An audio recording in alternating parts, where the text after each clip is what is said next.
Good evening, everyone, and thank you for coming along. I know that there's actually quite a big audience, and we're very pleased and not surprised that people have wanted to come along to hear Jane Routh read her poems. She quite early on, I think it's early 2000s, she won our competition, and when her first book came out, she won the book part of the prize. One of the first reviews, one of the earliest reviews said, Smith Doorstop, which is our imprint name, Smith Doorstop have a star on their list, and we've always been conscious of that. Not, I should say, not that Jane acts in any way like a star, and as far as I know, there's no rider given for tonight's event. We quoted again on our website saying Jane Routh is one of the most engaging and consistently interesting of the serious poets now writing in Britain. The Look is her fifth collection of poetry from us. Circumnavigation won the poetry book, the International Book and Pamphlet Competition in 2002.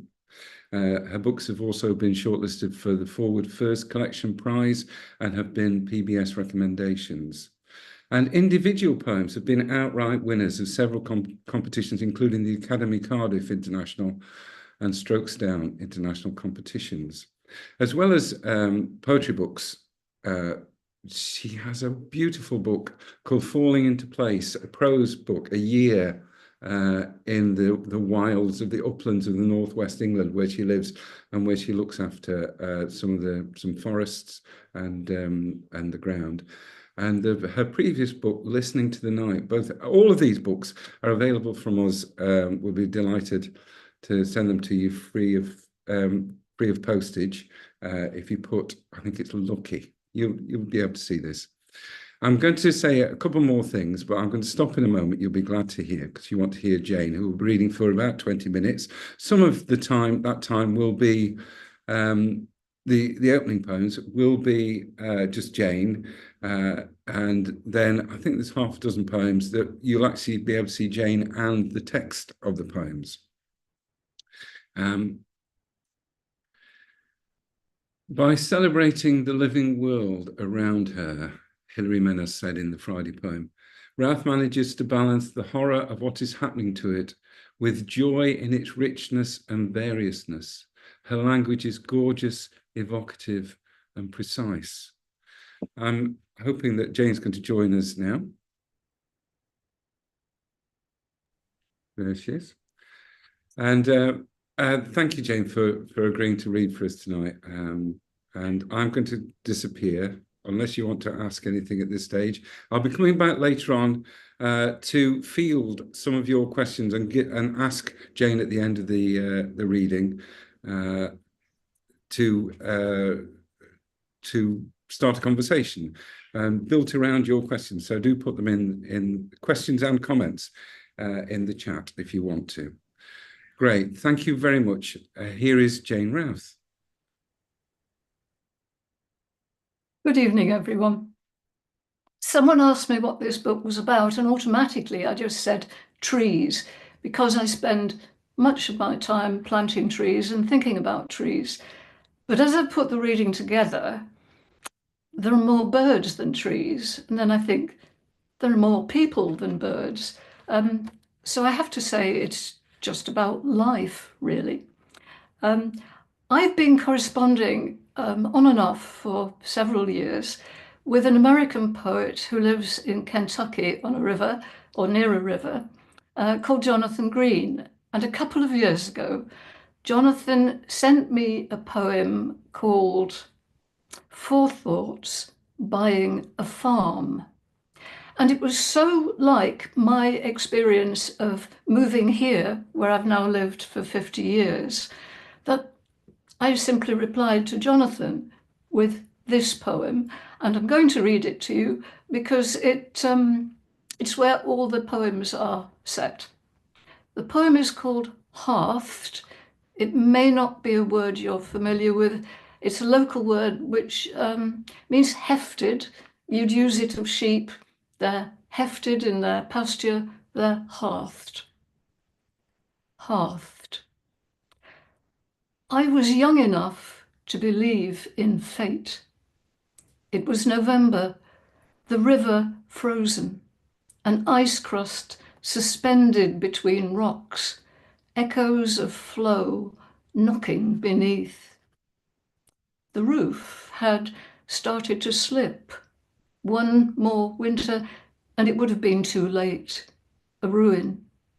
Byres with slate boskins. Old timbers. Centuries of smells. 2 major cracks in one end. No water. The Wartime Farm Survey listed it on roof water. 100 yards downhill, once, a well, a useful hole for the 20th century's rubble and rubbish. But a field away, a private pipe, itself off a pipe off the Haweswater Aqueduct. 5 owners. Some said lead, some asbestos. Wrangles, documents, signatures, one long length of blue alkathene. No electric. Switchgear on the nearest 3-phase, poles, transformers, overheads. One night, woken by a phone call to say a pole was on fire, a hilltop beacon with all that creosote. No road. A farm track for tractors, mud, muck, potholes. Milk cows twice a day, their mournful slobber at the fence to gaze at what once had been home. Call it fate, call it a calling, intuition, youth's plain, stubborn folly. It no longer matters, waking each morning to the same views in some new manifestation. Belonging. It sounds a bit odd in some ways, taking on a problem like that. But my grandfather on one side was a builder. My father was apprenticed as a joiner. So houses were part of my early childhood, like this. The houses. Winter evenings, when there were just the 2 of us, we'd work on another house for the street. House or bungalow?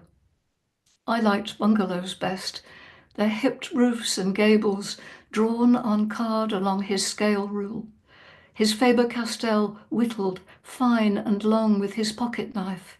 And where should the doors go, the windows, and how many tabs? And remember, the roof needs them too. Then the cutting out, and mystery of how 2D could enfold 3.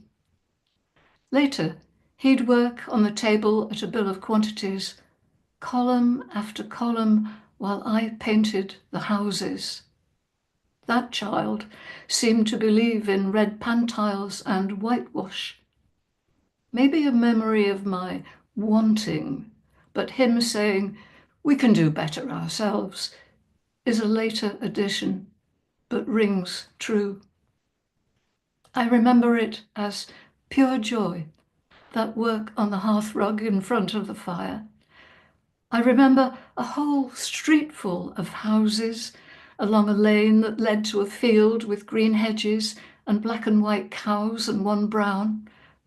It's possible the cows were bought in, though that child must also have been willful or rude, for I remember the shocked heartbreak of watching dear houses thrown on the fireback. And though he helped rebuild, even one with leaded lights, I think the life of that street must have gone up in the chimney smoke. When I try now to picture his hands, strong hands with an unbreakable grip, they're old, with stiff jointed fingers that would pass over a hearing aid for me to adjust a knob, too fiddly for the likes of me. Many of the people in these poems are actually dead people. There's a group of poems throughout the book called "The Dead Never Leave." I'm going to read the third one of these. The dead never leave. The dead do not leave. Everywhere. Look, they've strewed so much of themselves around. That pink-flowered sheet you've just spread under the hedge to catch clippings, that's theirs. Your old green jumper, which still fits, every stitch of it was slipped round their fingers. They gave you that glass when you left home. A carved wooden trunk, boys' adventure stories, their clutter so taken for granted, so much a part of your own everyday. You don't notice it until it catches you out, appearing from nowhere, like the leather key case in your car door pocket, dropped there after you'd locked their house, cleared and cleaned one last time, and surfacing only when your car fails its MOT and goes for scrap, or like the phrase that isn't yours, but theirs, and unremarked until their neighbour tells you you sound just like your father. Come across their handwriting, and here they are, their inimitable selves, loud and clear with a copperplate flourish, let alone their words. Pete is now going to show us the text of some of these poems. And I shall keep reading from book, not least because my book is all marked up. I think it would be about 2000, Maurice Rudham's new book had a long poem at the beginning called The Slow, and it was about the corpse that came out of a glacier in South Tyrol. As I remember, it's called a wet mummy. It was 5,000 years old and extremely well preserved, and therefore extremely well studied. When the Iceman, as he became known, popped into my life completely in a random and bizarre situation, I, of course, had to write my own poem about the Iceman, which is Spine. Then, as if apropos of nothing, she asked whether I remembered the Iceman, which I did, though it must have been a while ago. 20 years? More than that, she thought. They'd worked on him for decades, knew his age, his genes. Oddly, for the Tyrol, they were Corsican. How his clothes were made, and what he ate, and how he carried tools about his person, as well as fungi used for tinder and for medicine. He had bad teeth, bad knees and ankles. But what they didn't know was why he had a small tattoo just here, her finger pressing on my spine. Tell me, she said, tell me when the pain has gone. Those experts had photographs of his body pinned around the room, yet none of them could fathom why a mark was inked there until someone's wife brought lunch and asked what they were staring at. She saw it instantly, the pressure point, a meridian. So that finely tapered bone awl in his pouch wasn't. It was an acupuncture needle, the tattoo a marker for where someone should insert its point to relieve long-standing pain. So never mind his other 60 charcoal marks. Never mind an arrow killed him. What I love about the Iceman tale is a man about whom everything is known, that his shoe size was the same as mine, that he had eaten ibex 2 hours before he died, suffered from parasitic worms and lactose intolerance, had arsenic in his hair from smelting copper, and was ill 3 times in his last 6 months, yet remains so far beyond our grasp. He can become apocryphal, slotting into any story, as in this version I receive, in which it is a woman who wanders in with her experience and common sense, solving years of archaeologists' puzzling in order to give the pressure on my spine the authority of 5 millennia of practice. The next poem I'm going to read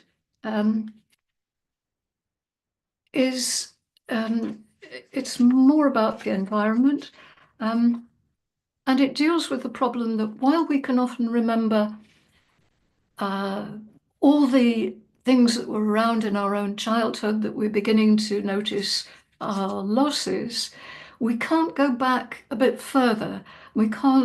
We have no memory of what was around when our fathers were young, what was around when our grandmothers were young, and so on. So this is a phenomenon that our sense of loss is very, very narrow, and it has become what's known as shifting baseline syndrome. So the poem it's called Shifting Baseline Syndrome. There's no photo of the flowers. I'm 3, posed with a group of adults in plain winter coats from the rationing years, a brownie's dog-eared black and whites, merely underlining how unreachable odd snatches of the past you try for. An outing to pick cowslips. Someone wanted that most delicate of country wines, would pull from stems all the hanging flower heads, would measure pint after pint of scented petals. Our stories are always then and now. Moths on night journeys cleared from windscreens, yet now only occasional singlings, headlamp eyes late at night batting at a kitchen window. Though what if you'd asked the grandfather, born the year of the last convict ship, whose only photos sepia, wouldn't he have rated your cowslips, orchids, bees, skylarks, cuckoos as nothing to what he recalled around the market garden he grew up in? And the little granddaughter who finds a beetle and tells you she knows its name, will she, half a century from now, be describing her soldier beetle to youngsters who can't imagine its red and black uniform, let alone its march up plant stems and down on its good works? And will she recount, as if fable, your own story of murmurations swooping like a whale, like an elephant, like a teapot, a jug pouring itself out to roost in the world? Mike and I did actually see a big murmuration which did a whale and an elephant and a teapot, and a jug, sorry, not a teapot. But I slipped the teapot in, especially for Peter, because I remember one exercise with Peter saying he was fed up with seagulls, and if you had the word teapot instead, you would see what he meant. So the teapot is in there, Peter, especially for you. I'm now going on to a poem called Without Which. I think this may have been quietly provoked by The way in which some poems come in groups, I think it depends on what David Attenborough's been doing. You get a lot of whale poems at once, you get a lot of polar bear poems at once, you get a lot of penguin poems at once. And that had me asking myself, what do I think is sufficiently important to spend time writing a poem about? And this is not whales, etc., etc.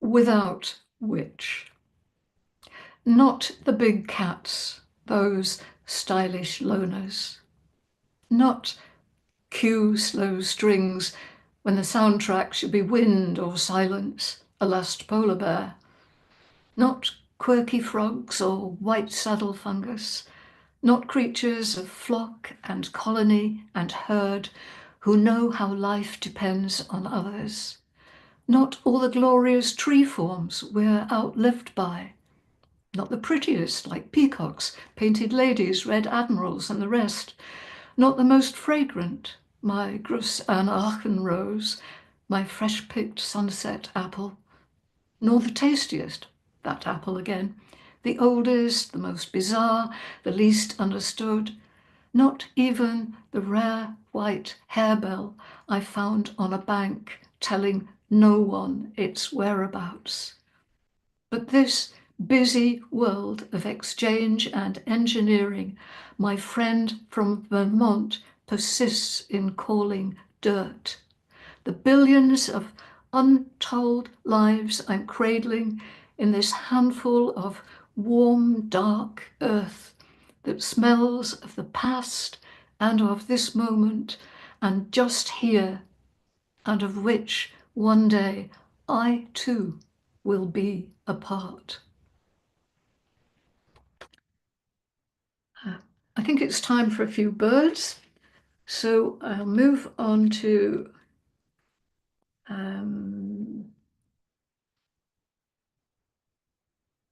the sighting. One glimpse, and they were over the roof. Not starlings. They weren't black, close-packed and disciplined, and not the flock of great and blue and coal tits that wavers up most morning from the old wood. Though the mind doesn't work this out in words, but compares instant images of birds arrowing at 40 miles an hour against small birds flitting every which way as if directionless, yet their whole flock's bubble of air stately to the little wood. These were fieldfares, their flight loose and inevitable. And I should have called you, because the overcast whiteness of sky towards Burnmore resolved into speckles, translating themselves to a wide band of birds, fairly low, about 200 feet, out of the east and over the roof and gone. And still I hadn't called, and there were more, another wave precipitating out of distance, and I was counting 1,000, 2,000, 3, and had I missed the earliest? It was mid-afternoon, and the light was beginning to alter as the sun hung on over Cragwood. Why tell you this now, after they'd gone? To seal it with words. Mid-November, and the wind turned east and steady, and there were thousands of them migrating to Ireland. A few years on, and we'll be saying, can you remember? When was the last time? We were right underneath their main route here, and this was the year. Goodness, that's the first time I've read that, and I hadn't expected to find I was so upset by it. Upset, I think, because this year I saw only 16 birds. But another bird poem now is on page 52. And This one is called Sometimes They Recover. The early morning time I love. Before full colour, before the breeze, stirring porridge, startled by a crack at the window, a not quite glimpsed away of white ghost wings, and running outside to find, that song thrush. All week he'd sung from the top twig of the tallest birch. He'd started Monday, a few rasps, squawks, newbie from a tuneless dynasty, all racket and repeat. By Thursday, he'd worked up to a day-long claim on the patch, and already I'd been ill-wishing him, though not this. Whimpering, his legs pushing, and no reason to fly fast at an unlit window, unless rootling on the ground and that barn owl curving low, silent, falling all around from the tall birch. Sometimes they recover, but not this. So small, grounded, such thin, pale legs. And look, more precise than in any bird book, his breasts black chevrons, and spread coverts, each edged with a matched gold band you'd never see glint on live wings in flight. When I came across a dead robin last summer, I tossed it on the roof where the stoat would climb from the log pile to feed her kits in the attic. Not enough, but it vanished in minutes. I didn't see who uplifted the thrush. And I'll read the almost title poem now, having laid a trailer for a stoat in that last poem. We'll bring the stoat in this one. It's a poem I've been trying to write for the past quarter century. I did get an early one published by David Caddy, I think in 1997, but it had the unfortunate title of Scriabingulosis, which really didn't do it any good, because it was referring to a disease which is spread in the brain of creatures like weasels and stoats by a small worm that lives in their brain. And there's quite a lot of debate about the effect that can have on the creatures. I say it has no effect at all. Having the luck. Someone, looking through my eyes as I walked along the track through the trees, would have seen 50 yards ahead of us 4 thin legs. Too thin, they might have thought, to uphold even that slender body, heedless among the evening shadows. And when I opened the yard gate, anyone looking through my eyes would have seen scribbled on the darkening sky a circuit above the yard, momentarily stall and dip to take us in. Bats, deer, our commonplace neighbours. So let the expert on small mustelids stand with me at the kitchen window. Watch this chestnut ribbon of speed leap, hide, backflip, play death, and was that really, hard to believe your own eyes, a mid-air corkscrew roll?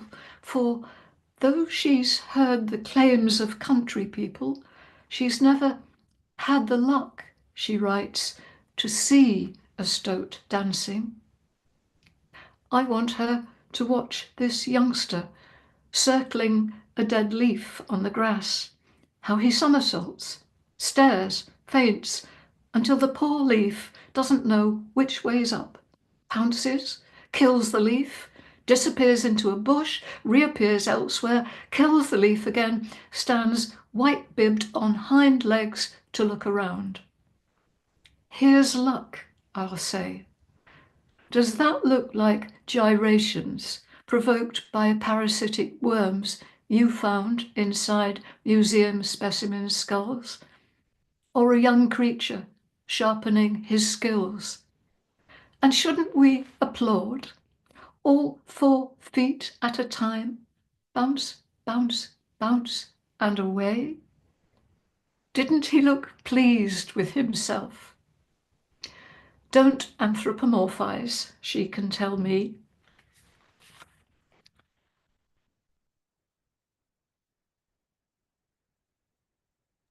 That was wonderful, Jane. And following the way you've carefully put that reading together so that we could follow a kind of narrative, ending with that lovely creature on all 4 paws. And I want to thank you particularly for you have a book, don't you, called The Gift of Boats, and I'm looking forward to The Gift of Teapots next. Don't, I might. I'm going to ask you a few questions. 1 or 2 will come in. I'm hoping Pete, who's behind the scenes, will be sending more through, and then we'll hear 2 or 3 poems from you to bring the evening to a close. That's Yeah. the plan, isn't it? So, what I wanted to ask was how you started writing poems. Why you write poems? I mean, you have written a fantastic prose book, A Year and in Your Life, out in but it's not about you, it's about the world that you know so closely, so close to home. But you do write a wonderful prose, but you are a poet. Why are you a poet rather than another kind of writer, principally? And how did you come to write poems?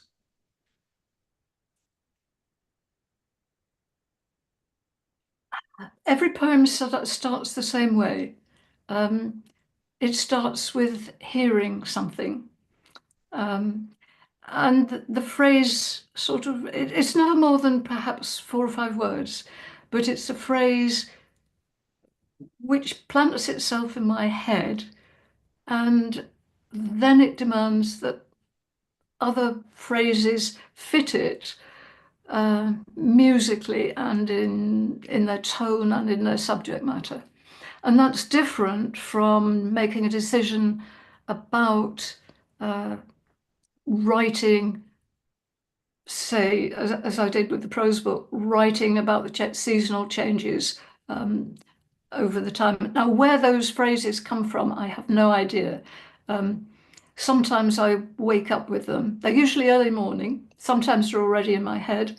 They're often while I'm making porridge, as you can tell from some of these. Making porridge is very good for getting the first line of a poem.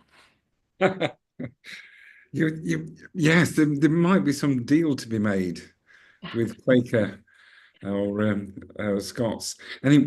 Yes, and so why? And that's interesting because it is like another poet that I very much admire. Perhaps in some ways, present company accepted. My favourite poet, Anne Sansom. She always quotes somebody else who I've forgotten who it is. That if you've got an idea for a poem, you're really going to write a story.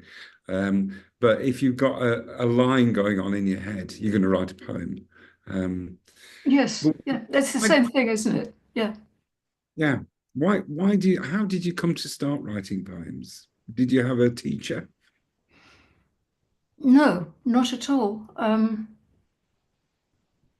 wonder how I started. I used to be a photographer. And then photography, it was clear I was a black and white photographer and I liked being shut in a dark room. There's a poem about that in one of the books. And the world would all just go away and you could work with the light and the magic. And it was wonderful, a whole day in the dark, just splashing around was great. But it was clear that photography was going to move into both colour and digitally. And I really didn't want to do that. I loved the ritual of it. And I think it was something to do with sensing that I'd gone as far as I could go with that particular medium.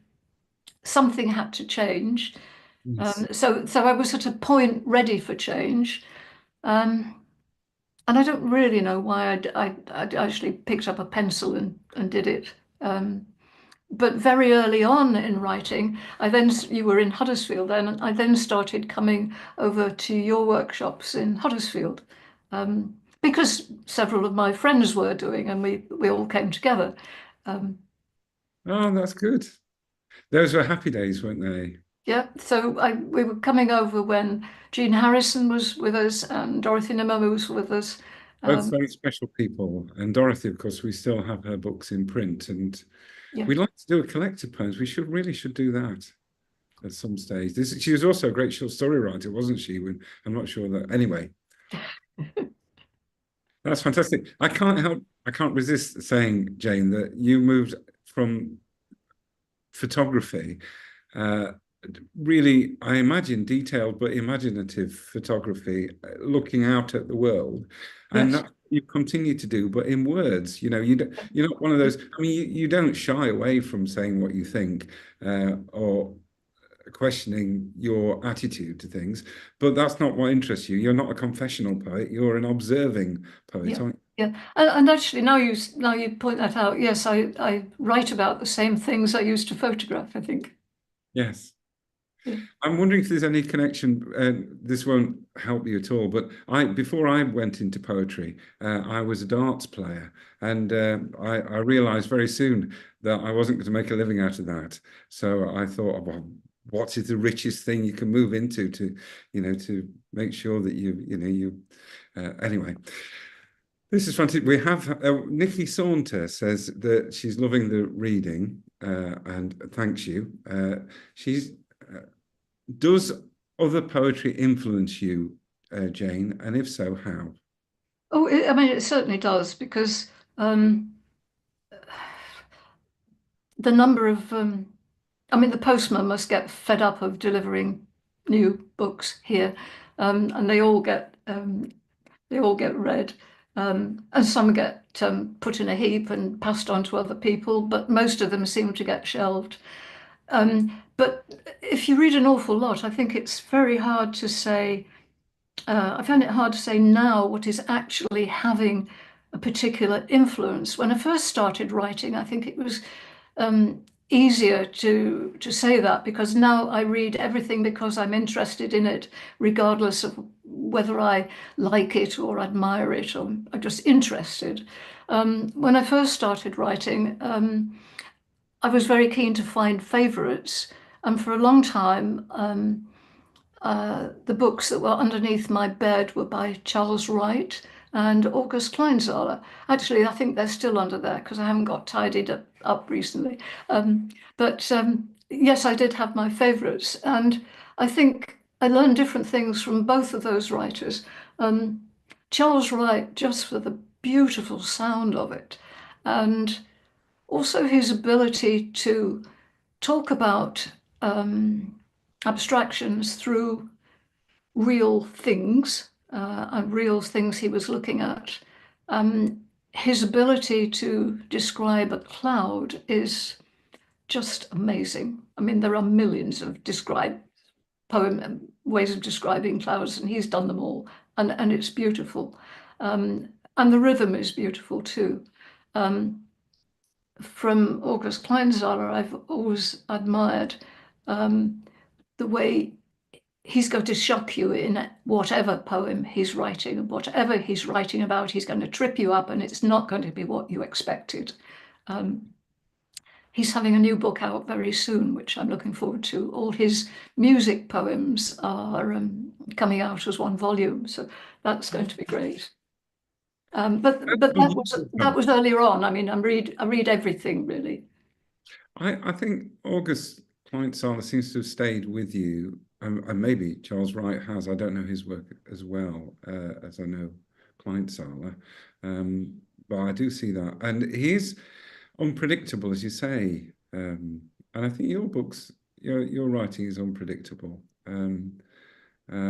although, and well, let's put it this way: if you didn't know and you didn't attend, you might think you could see where they were going. But if you're attentive, particularly as in an auditory way, it's kind of you surprise us. And you had a theme in this book. You sometimes do have themes, don't you? Mm, I mm. I like to think that you don't. They're not programmatic. They come out. You happen to be writing that thing, and then after a while, you notice that's what. Yes, yes, you're right. I mean, I don't start thinking, I'm going to do this or I'm going to do that. Oh, that's not true. I've just started saying I'm going to write some short poems. Oh, lovely. I love short poems. They're my favorite. It's one of the anyway. I get frivolous after a while. It's uh, one of the things I want to say about your in this collection, in every collection really. There's a lot of quiet wit in your writing. There is some, there's real. You are amused by things um, without being frivolous. Mm, You don't need to make jokes, but you do. I think you are a serious poet, aren't you, in that way? But you're not dull. Um, we Another expression of Anne Sansom's is dull but worthy need not apply, and there's a lot of dull but worthy about, isn't there? But there's also a lot of people who are not willing to be serious, who are so frightened of being thought pretentious or over ambitious, because you see so many poets out in the world, don't you, who are so pushy, that most of the people that we like, they'd run a mile from having yes. kind of attention, and they wouldn't want in any way to be thought. So their writing sometimes lacks ambition, which Mm, is what I think happened to me in the darts world, really. I realized I just didn't have that ambition that made me want to be, and you can't make a living unless you want to be. Whereas I think people enjoy writing poems, mm, whatever. It's amazing how many people are writing poems. It's just yes, yes. remarkable. And you know a lot of them, and you're involved in some way, aren't you, in Wayleave Press? Um, yes, I'm allowed to order the paper and the card. That's my only function. It's a big part of it, though, isn't it? Because the look and feel of the books is really important, isn't it? Yes, yeah, yeah, That's it's partly why people want them, because they're a kind of they're an object in themselves, aren't they? yeah, yeah. Um, I'm wondering if there's something about this, writing these new poems. If there's, do you have a kind of? I'm saying you're not programmatic, but do you have a writing? Do you have fallow periods and times when you're writing all the time, or do you have office hours? Oh, I had a terrible 3 or 4 month silence recently, just after I'd finished, or mainly finished this book, and it was awful. And I thought it was never going to stop. Um, and I thought, right, well, perhaps I've said everything I've got to say. Um, but then it started again when I was making porridge, so that was all right. Oh, good. It's good to hear. It's not uncommon, is it, when you've written a book, for it to be. Kleinsaler's great friend, Tom Gunn, apparently used to hold back a book. When he finished a book, he wouldn't submit it to the publishers, because if he did that, it would stop him. So he'd start writing again, so he could continue. He'd fool himself, and then let the poems out. There is a kind of bottleneck thing that happens, isn't there, once you've got a book Mm, out? mm.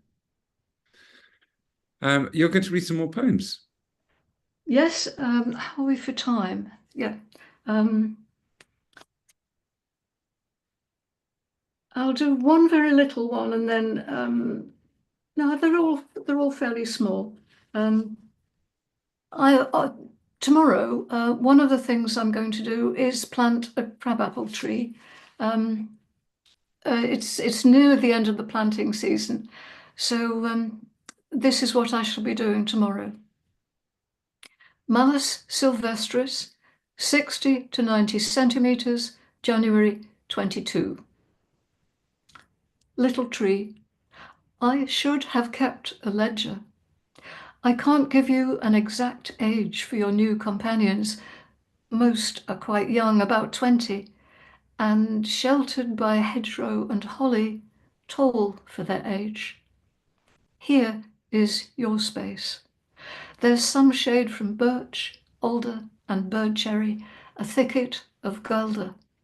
Here are fungi for your root, a mass of leaves and moss to smother weeds and rot down. You'll need this guard against deer fraying your bark and grazing your growth, this stake to help brace you against northerlies until you've your own fast hold on the ground. Little one, grow well. I'll not see you crowned and crabbed, nor your ploys to spread seed, though this planting will be recorded in your roots and your rings. I do what I can before the time that is coming. And I really should give you a few more trees. And here's a poem which does quite a lot of trees in one go. It also mentions my goddaughter, who I think is watching. So it'll be the first time she's heard this poem. The Old Wood. For all that new plantings can sometimes feel like a playground full of youngsters to keep an eye on, attention always needed by the weak or fallen. And though 3 birches, grown from seed germinating the month my goddaughter was born, then planted out 2 fields away, are now like her full height. And while the ancient alder by the gate, stout and gnarled and shedding branches as it slowly dies, brings to mind a grumpy neighbour taking note of all your ins and outs, and despite the ash tree by the kitchen window almost being family, always with us at the table through whatever winds and weathers, the old wood above the river is itself. Rustles and creaks are all that break its silence. The pack road to the fords long gone. Outgrown coppice, the only sign the wood was worked for centuries. Its foot and handholds unstable now among leaning trunks, gullies, slips and landslips. Unpeopled, rank, the old woods wild, degenerate, rotting, free of human neediness. And I'll finish with the last poem in the book. If it makes a good ending for a book, it should make a good ending for a reading. I have to say, it's a very easy book for me to read. Keith has taken so much trouble with the layout. It's actually the easiest book to work with, so thanks to Keith too. Idle talk. That's all it was.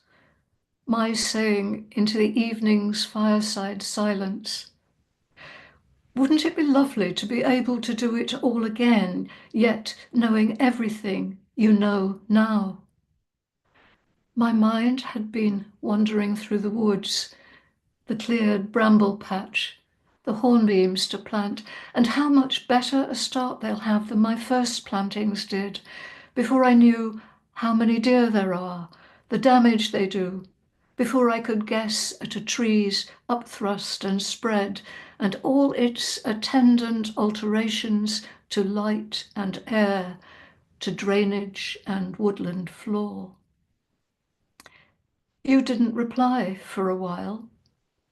A log shifted in the fire, a yellow flare.